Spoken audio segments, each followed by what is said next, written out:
Good morning all of you. Class 12th microwave पढ़ेंगे। Radio wave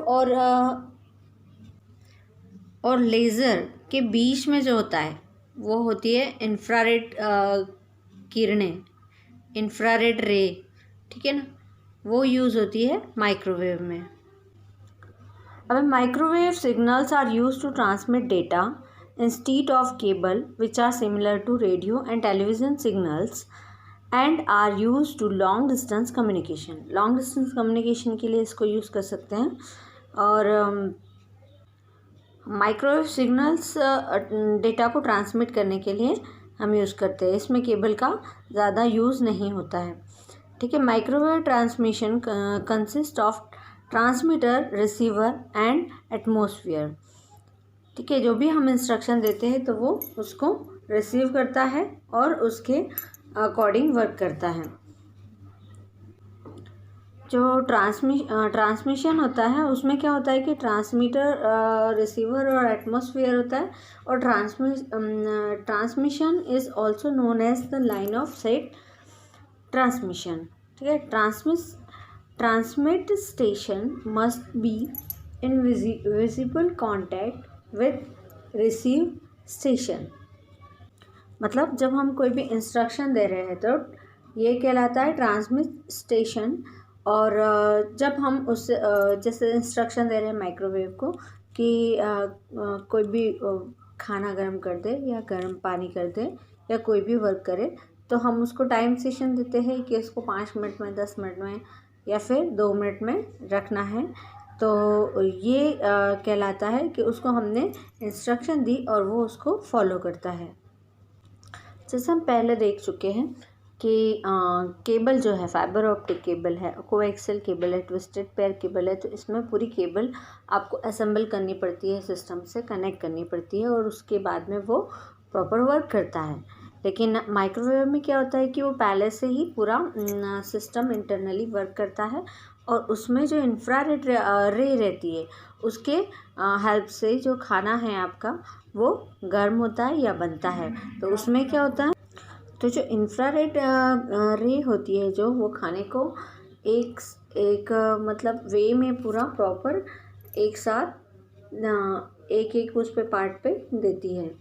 जैसे कि infrared microwave oven के अंदर एक स्टील जैसा एक शाइनिंग वाला पोर्शन होता है पूरा अंदर से।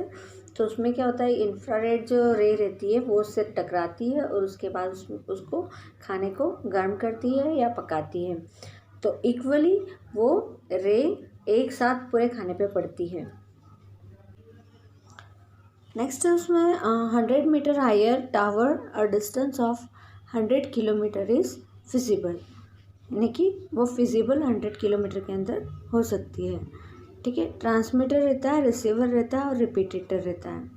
अब इसके एडवांटेज क्या है, केबल सिस्टम में अगर हम लगाते हैं तो जैसे हमने फाइबर ऑप्टिक केबल लगाई, कोएक्सियल केबल लगाई, ट्विस्टेड पेयर, तो इनके कंपेयर में ये चीपर होती है।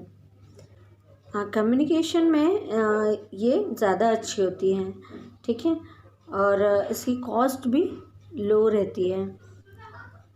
हाँ, each tower occupy small area, यानी छोटे एरिया में इसका काम हो जाता है।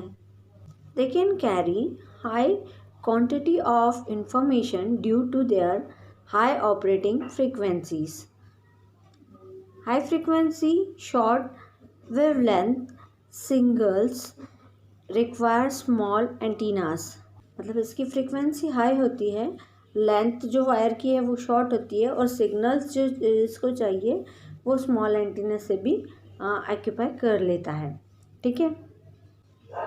अब इसके डिसएडवांटेज है इंश्योर कम्युनिकेशन, फिर उसके बाद में susceptible to weather effect and another birds like object like birds etc reflect from flat surface like water and metal reflected by atmosphere, thus causing beam to project away from receiver.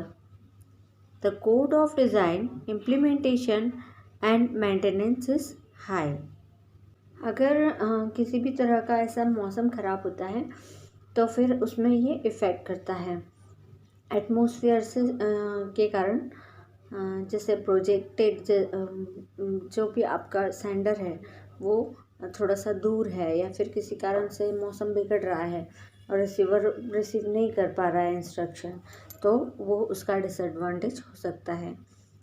Maintenance इसका high होता है, implementation इसका high होता है, code of design जो है इसका high होता है, तो इसके कारण ये भी इसका एक डिसएडवांटेज है।